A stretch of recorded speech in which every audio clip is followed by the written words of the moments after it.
What's up? Let's get it.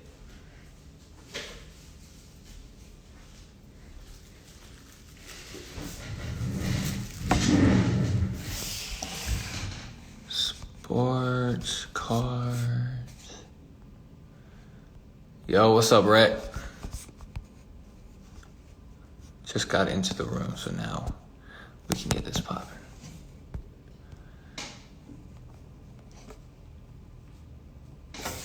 See if I can get a little bit of.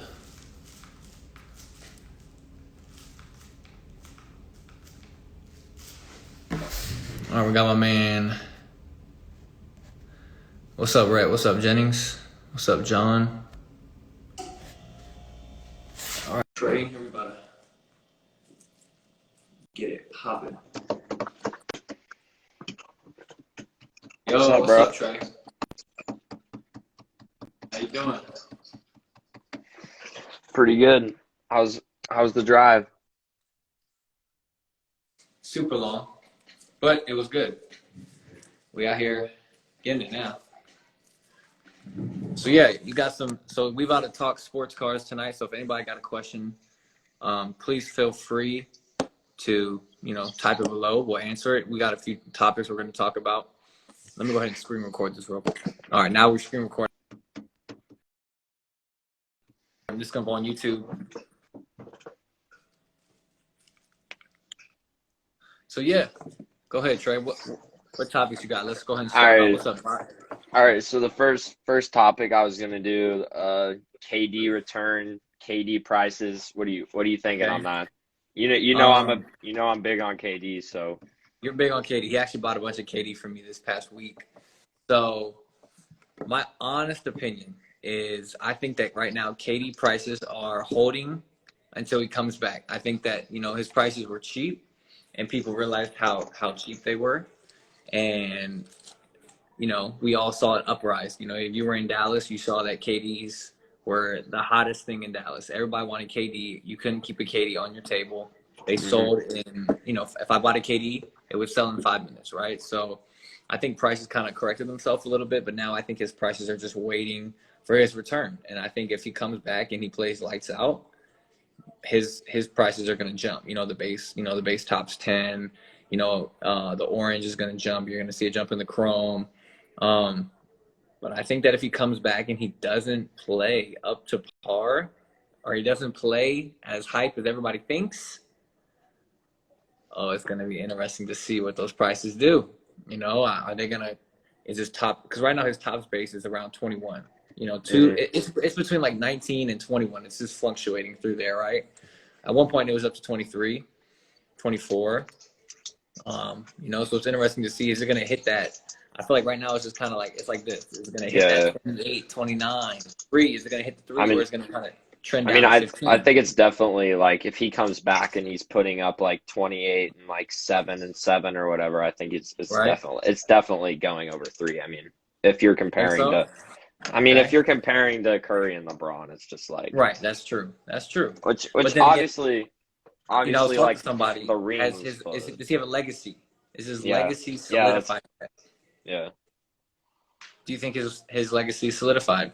I mean, I feel like he definitely needs like another ring, definitely this year, especially on the team that he's on, just because, I mean, he's playing with Harden and Kyrie. It's like you almost have to win a ring. Right. So there's actually a bunch of questions here. So let's go ahead and answer some of these questions. All right. So Jim Minty said, is it silly to sell basketball cards right now or wait for playoff hype or move the cards and continue to reinvest? So what do you think about that?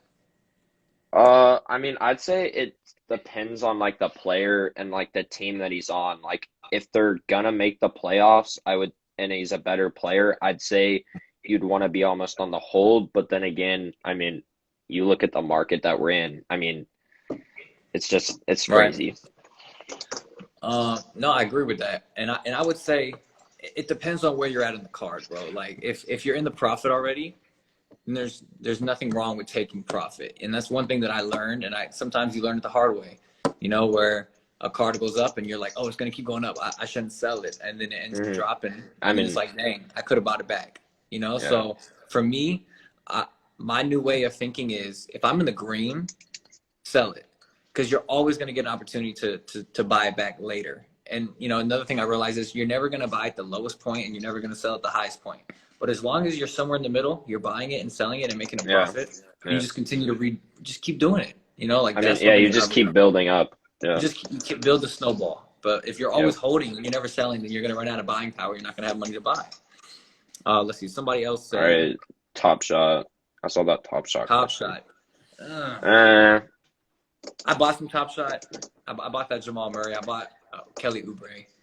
Honestly, I feel like Top Shot is it's so early and it's so like not like tangible that it's really based off hype right now. And I feel like when something's based solely off hype like that, it's just gonna be, it's not gonna carry. Like it's like nobody really in Dallas, nobody was talking about Top Shot. Nobody's walking around trying to find Top Shot. Everybody's looking for physical cards to buy, right? Yeah. So until they figure out a way to get a Top Shot like tangible, which it's never gonna be tangible because that's not what their basis is. Yeah. I don't know. Like when you go to a card show, you're not looking for Top Shots. You're looking for physical cards to flip.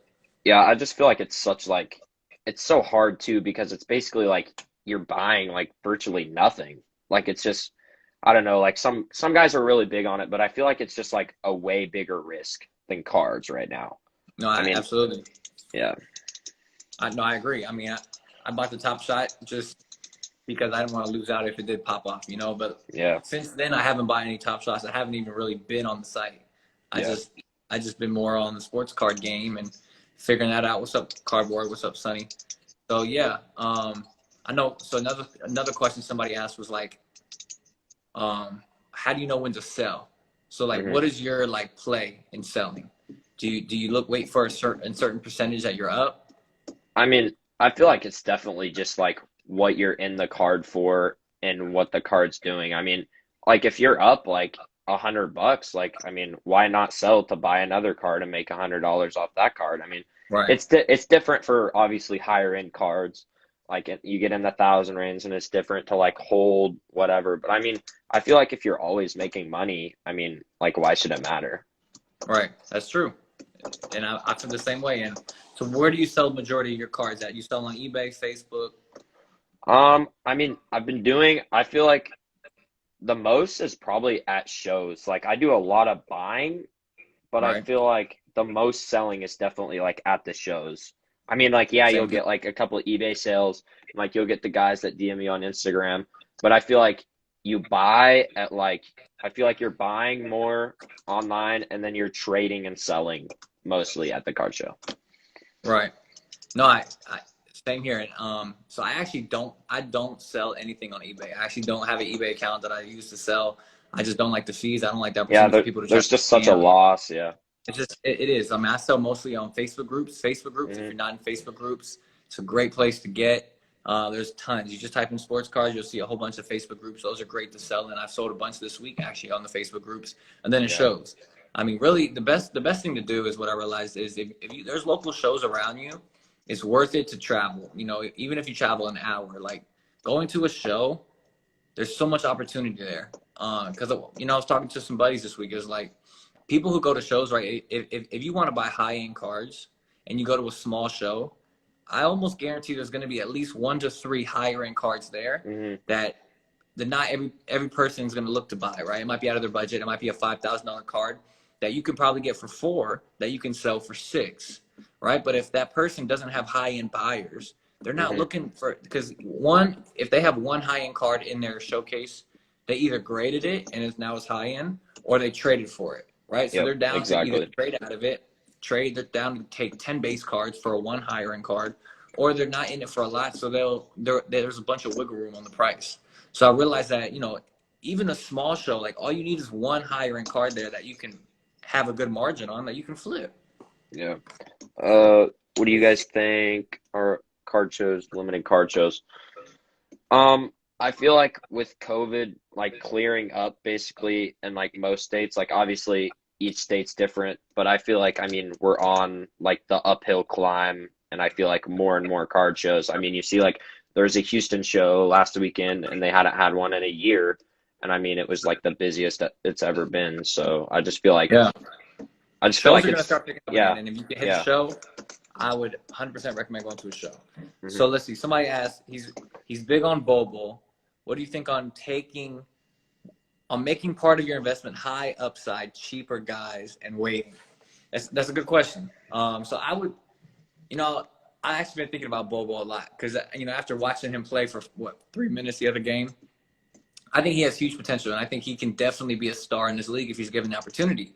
The only thing with that is like you have to wait. You have Yeah. to wait for the upside. And I talked about this in my last YouTube video. Is like if you're buying a card at a good price where you can instantly sell it tomorrow and make money, it's a buy, right? But if you're buying a card solely on upside and you don't get the upside, like what if you don't get the upside in a year? What if you don't get the upside in 18 months? Hmm. It's like how in 18 months could you still buy that card for the same price you just bought it for? Because if the answer is yes, then why do you have the card now? You might as well buy things that you can flip day to day. And then, once you start to see an uprise in that card, or once you think, like, I feel like I don't ever want to hold a card for like more than a month Hmm. because it's like there's so many players and cards that you can flip in a month. Like, Hmm. for instance, Luka. Like, Luka's a great buy right now, in my opinion, but he's also a great sell, right? There's so Hmm. many people who want to buy Luka, and there's so many people who want to sell Luka. Like, he's an easy like buy and sell. Like, if you Yeah, want to, if you he's want to he's get quick liked money, by the market. Yeah. right? And it's literally liquid cash. Like, if you could buy Luka at 80 to 85% comps, you can easily sell it for 90, 95%. Like, you might only make 10%, but that could be $100. Like, and you could Hmm. instantly you could even sell cars before you even have them. If you can get a car for this price, then you hit up somebody is a buyer. You know what I mean? Yeah, Like exactly. Luka is somebody where it's just like you can buy and sell and just you can make $1,000 in a week just by doing base cards. You know what I'm saying? Like buy a Yeah, base card for 1,100 and sell it for 12, and just keep repeating that process. I just feel like the biggest problem with like today's market is people are getting like emotionally attached to cards. Like they're Oh like, yeah, I for don't want to sure. sell it. It's like why? Gosh. Like why can't you just make money and move on? It's like Right. I don't And know. that's something when I first got so I started in this hobby in February of 2020, and when I Hmm. first joined the hobby, I was starting with the cheap end $5 to $10 cards. My first big card was like a Jason Tatum PSA 10, and I got it for 250. And I was like emotionally attached to that card, right? I like didn't want to sell it, didn't want to move it. I ended up selling it a couple months later for 600, so I was happy. But like that's definitely something that happens in this hobby that is fine. If you want to be emotionally attached to a card, that's perfectly fine, right? But if you lose money on the card, you can't complain. Yeah, And like that's one thing about it. exactly. Like if you're gonna complain about losing money, if you're in this hobby to make money, you cannot allow any emotional attachment to get in the way of making money. Like me personally, I'm not attached to cardboard. Like I'd much rather be attached to a house in the Bahamas after making all this money from flipping cards. You know what I'm saying? Like there has to be like we all have our own priorities. And it's like, there's nothing wrong whether you have an emotional attachment, and there's nothing wrong whether you treat the card like it's like what it is. It's a piece of Yeah, cardboard. I mean, like obviously, like you can have like your PC guys and like you can have your attachments, but I'm saying like if you're in it to make money, then I don't think you should be like emotionally attached to the cards. I agree. You can't. You can't. You cannot allow the difference between emotion and business. You know what I'm Yep, saying? You have to be exactly. able to, in order, this is the way I put it. In order to buy more, you have to sell. And you only sell so you can buy more, Hmm. right? If you're only buying and you're just holding things, at some point you're going to run out of money. At some point, it's like, okay, in order to make more money, you got to sell. In order to sell, you got to have stuff to sell. So you got to buy it and then you got to sell it. It's literally just a process of just, all right, you Hmm. buy a card for 1,000 and sell it for 1,500. Boom. Now you maybe could have got 2,000 for it, but guess what? You made $500. Now you take that 1,500 and you buy another card and you sell it for 2,500, and you just continue Exactly. to build. But if you just hold that card because you always want to get the most out of it, for instance, last year, like a couple months ago on LeBron rookies, I had a LeBron Fleer that I bought for 1,000 and it was up to 3,000, and I was like, oh my gosh, it's about to go to 5,000. I ain't selling it, and then it dropped Hmm. down to 1,800, and I'm like, bruh, what did I do? I let greed get in the way. I always wanted more and more and more. I could have just took the 3 grand, and then if I really wanted that card, I could buy it back for 1,800 in 2 months. And that's the thing. Like people have to remember, in the summertime, prices go this way. Hmm. In June and July, basketball prices are going to be low. So if you can sell a card right now for the high, sell it for the high. Because guess what? If you really want that card, you can buy it back in June and July Yep. for 1/3 of the price. Like I'm telling you, Exactly. like, it's gonna happen. It happened last year. LeBron So cards tanked in the summer. what It's are just part of the market. what are your thoughts on soccer and baseball right now? Like what are So baseball, I know Trout. I mean, I know Betts. I know Acuna, but it's just like I haven't learned the different like Topps Chrome and the different variations yet. I haven't really learned that yet. I'm really still focused. I'm still on basketball because like that's my strength. Like I know from the back of my hand like everything in basketball. Soccer, I'm just kind of focusing on Messi rookies right now. I just picked up 2 Messi rookies. I know Haaland's been blowing up, so I know that he's kind of going crazy. Haaland, I know it's pronounced one of the other ways, but for baseball, it's just I don't know too much about it in terms of like I know Trout and I know that people like Trout, right? So it's like buying what you know. I'm trying to buy more liquid. Like I want to be able to flip something quick. Like that's the game that I'm in right now. Yeah, definitely. I'm in the flip game. Definitely like the goats are like always liquid. Like I mean you have like Trout and then you have like your hockey guys. Like you don't see many hockey guys, but I mean if a hockey guy comes up to you, he's gonna ask for Gretzky. And then you have the Jordan, LeBron, Kobe. I mean, those are just always guys that people are looking for and they're always spending money on them. So exactly. So what do you look for in a trade? If you say yes to a trade, what makes you say yes to a trade? I definitely like want to be ahead, obviously, in the trade. But I feel like in a trade, I mean, some people like value, I only have this much in the cards. So, I mean, I'm not taking the loss. But it's like, then again, you could just sell those cards and buy that lot for cheaper. Like, so I feel like it's just like kind of like depending on the trade, you just have to play it smart and you just have to, I mean, I don't know. It's kind of just like a personal opinion. Right. No, I agree. For me, I look at what am I in on the card, and then I look at what is going to be easier to move, right? So like one thing that I try to do is stuff that I can't, not even that I can't sell, but stuff that doesn't sell. Like when I post it, I'm like, okay, that card is not as hot or as liquid as I thought it was. If I can trade it for a card that is more liquid, then it's a no-brainer.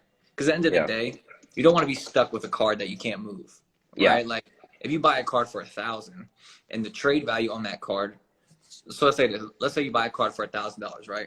And that card is now comping at $2,000. So you have it for sale in your showcase for $1,800 or 17, 18, whatever.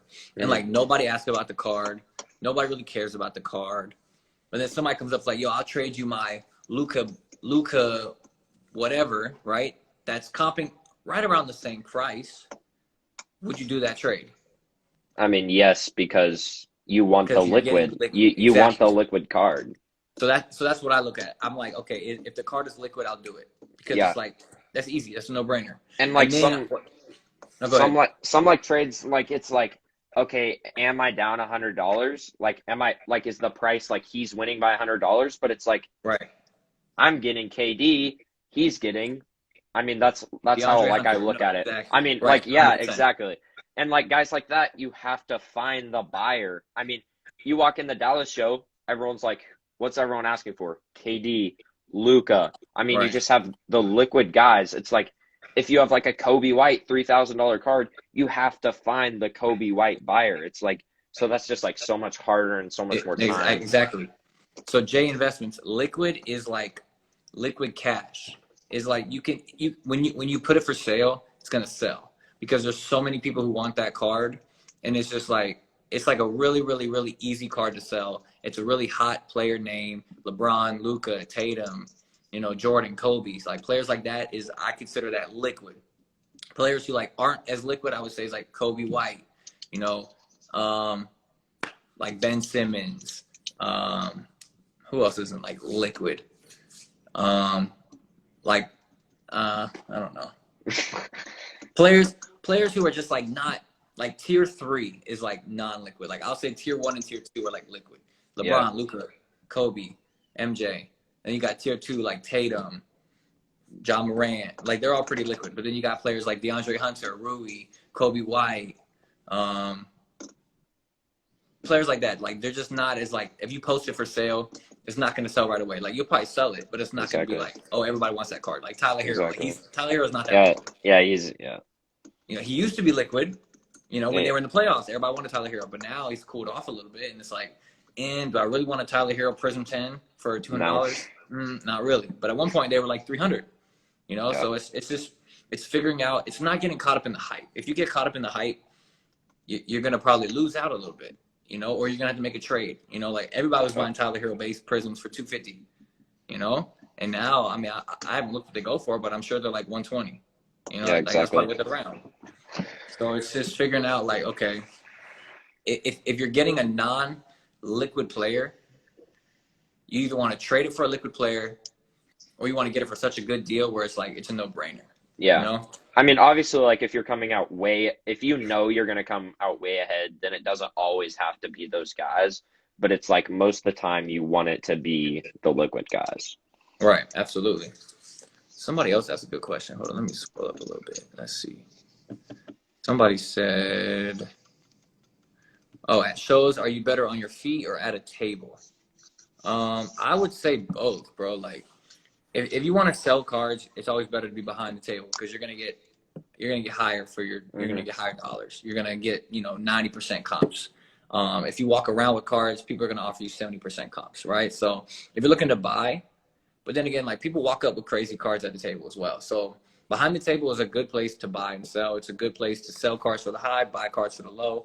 But there's always deals at shows at other vendor tables, right? So you can't stay behind your table always. You have to walk around. So that's why, like, if I go to a show, I like to have somebody else with me. That way, I can have somebody watch the table, and I can head out and I can kind of look for deals as well because deals are everywhere. You just gotta look. Every show has a deal. It doesn't matter what show it is. It doesn't matter if there's 10 vendors, if there's 5 vendors, if there's 500 vendors. I guarantee you, every single show has a deal. You just have to find it, and that has to be your mindset when you go to a show. Like, there's a deal here. I just have to find it. It's not like, oh.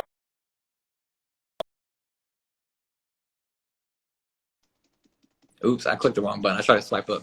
Oh, you're Yeah, good. it's not about like, oh, there's not a deal here. That show sucked. Like, no, it's about finding the deal. It's somewhere in the building. Yeah. I just feel like like for you, like when the shows that I've been with you, it's like I feel like we know like the people, like we know like enough people, like the vendors and stuff that like, or not vendors, like the people at the tables, like we know where we can go. Like if we needed to sell a card, we can go to that guy and we're getting cash and walking away. Right. So I mean, I feel like we can set up and sell, but then again, like you said, I mean, I feel like you need to do both. No, absolutely. All right, let's see some other questions. I'm gonna type in. I could start the question box now. I don't like doing that. Let's see. Can we talk about dealing at a show for the first time? Make sure you have prices on cards, because the worst thing is like when you go up to a table and you ask them for the price and they're like, oh, I don't know, and then they got to check comps, and then they got to. What I like to do is the night before or that morning I check comps and you write the price that you want to get on the card on the back, right? Because it's like if you have it on the front of the card, when people walk up and they see the price, it could turn them off. If the price is on the back, then it's like, oh, you pull it and they ask about the card. How much is that, Joe Burrow? Pull the card out, look at the back. I got it for $800, but I'll take $750. And then you hand them the card, so they hold it in their hand. And when they hold it in their hand, they're like, oh, I love this card. And then they buy it. I'm telling you, that's the key on how to sell a card at a card show, right? The price is on the back. Yeah. And I feel like you definitely need, like you said, you need to have someone with you, whether it's like so normally when we go to a show, like we have our friend group and we all set up like in a big table. And so if 3 of us walk away, there's 4 tables, the 2 of us are watching. So like you always need to have people watching your tables. I agree. Do I have MMA boxes? I don't have any MMA fighting boxes. And I do have PSA graded cards. Yes, I do. I have a lot of PSA. I love PSA. Beckett's cool, but I like PSA because you get more value. What are your thoughts on baseball? I feel like baseball's about to take off. I think baseball's a good buy right now just because of like spring training and whatnot. And I feel like if you can pick up like Acuna's or like Trout's, like Josh is doing, I mean, I feel like those are all good buys right now. But then again, I don't know the baseball market like I do the basketball market. So, I mean, it's tough, but. Right, me either. So, Trey, somebody asked, how old are you? How much is your collection worth? And what does your average day look like? So you go ahead. You can start with that one. And you can Uh, just do an average if you want. You don't have to say like how much it's worth. all right. So I'm 15. My collection, I started collect or not collecting. I started buying and selling like March 2020 or like last year, March, basically. I started going to So side note, shows. I actually met him at the Dallas show. I was walking around trying to get a vendor table, and I saw that his thing was like half empty because somebody just like bought him out, I think. Hmm. And I was like, bro, can I set up with you? He was like, all right, yeah, let's do it. And then we just set up, and then we Yep. connected. And I mean, that's how you build a relationship, you know. Like now, I went to the last Dallas show, and he helped me out, and we got some deals and made some deals. So yeah, I good feel like my connecting. collection's probably like just like with money and like card money and like my collection's probably worth like 15 to 20K, I guess, Hey, because that's I'm setting on a big KD auto right now. So yeah, I'm trying to get that off of him, but he and he didn't want to hook me up with it. and then my average day, I go to school every day. I'm in a sport pretty much all the time. I just got done with basketball and now I'm in track. So and Nice. then on the weekends I try to go to shows and I'm always hitting up Josh and we're always doing deals all the time. I just sold him like a whole bunch of cars yesterday, literally. So I shipped them out this morning. So yeah, let's Oh, get it. I got you. yep. Three And grand then, to 3 grand to KDs. Let's get it. hey, we out here getting it. So yeah, see, like I was in the profit on those KDs, right? So I could either try to hold him and hope that he goes, goes crazy, which I think he will go crazy. I think he's going to come out and he's going to play really well. But it's like, do I want to take the risk or do I want to make the profit, right? So I take the profit. And he's comfortable with taking the risk because he thinks he loves KD. His whole collection is like KD, right? So he thinks if KD does come out and play crazy, he's about to make big money off of me. He already made money on my Chrome. I sold him a Chrome and he like made like $800 on the Chrome because KD came out and played better. Hmm. So at the end of the day, another thing that even Sasha says this, because I watch his videos sometimes. If you sell a card and you allow somebody else to make money off you, they're going to keep coming back and getting more deals. Exactly. You don't have to beat everybody in the head. That's one Exactly. thing that this hobby loves to do. People be like, he wants my card. And they smack people. You don't have to smack people in the head. You If, build if you relationships so you can buy if you and give sell to out them. deals, exactly. If you give out deals, people will keep shopping with you. And you're just gonna be more likable. Like, I don't want to walk up to a table and you're telling me a $500 over comp price. Like, for what? You know what I'm saying? Yeah. Like, and I try not to comp. I try not to have my prices over comps. I try to Yeah. always give out deals. Now I'm not gonna give the card away, but Yeah. like I'll leave some meat on the bone. So yeah. So for that question too, I'm 25. I just turned 25 actually like 2 weeks ago. So yeah, and I got in the card game last February, and I absolutely knew nothing about cards. I was literally buying $5 LeBron James inserts, like, and selling them for 10, 20. You know what I mean? Like, and then I just built up, and it was literally I studied the market from February to like August. I was on Facebook and eBay every single night, just learning. Like just Hmm. figuring out, okay, this is what the Prism is. This is what Optic is. Okay, Prism goes a little higher. Optic Select's kind of slept on. Figuring out the prices of 10s versus 9s and BGS, and figuring out, okay, comparing LeBron to Curry, LeBron to Kobe, figuring out, okay, why is he priced so low? Why is he priced so high? Figuring out, okay, people want Whoops. this, people want that, and you just learn. Like that's the only thing that's the only way that you're gonna grow is by learning. You have to literally search the market, figure out, what sells, what doesn't sell, what do people want, what people don't want, and then when you figure it out, you gotta just jump. You gotta Yep. take the risk. Like your parachute can't come off. I mean, can't fly out if you don't jump off the cliff, right? Hmm. It's like all this research is great, but if you don't do anything with it, what are you doing? Like I did my research, I figured it out. My first big card was a $600 LeBron James rookie, and I thought that I was crazy when I bought it for 600. I was like, I just bought a piece of cardboard for $600, but it turned out to be a good investment because I sold it for like $1,500.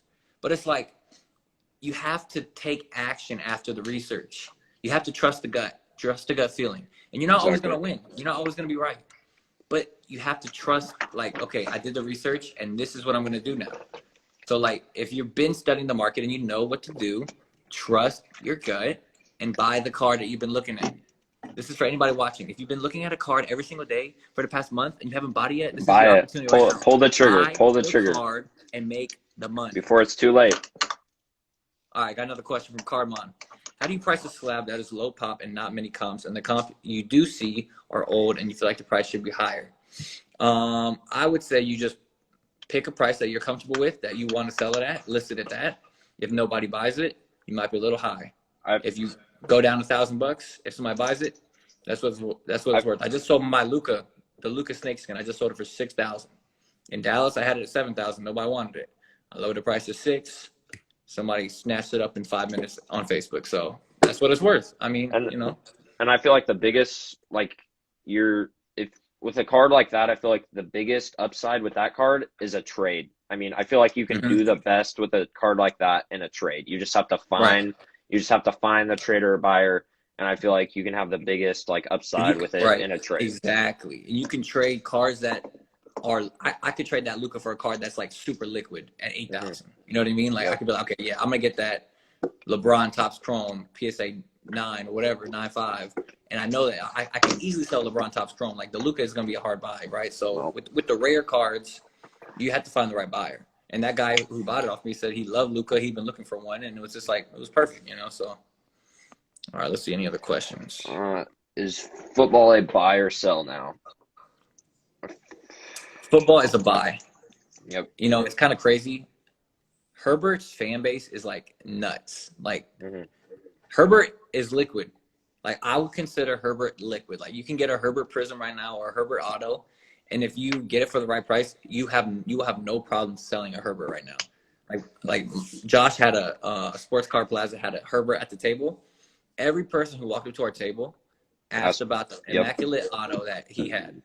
Like every person, they picked it up, looked at it, and he sold it. I mean, it's like Herbert is just like on fire. But I do think Burrow and Tua are super, super undervalued right now. Like I'm kind of picking up some of them too. I think they're pretty cheap. I also feel like Mahomes is a buy right now too. Good old Mahomes. You don't think Mahomes is a buy? I do think he's a buy, but he's still like 10 to 12 times Herbert.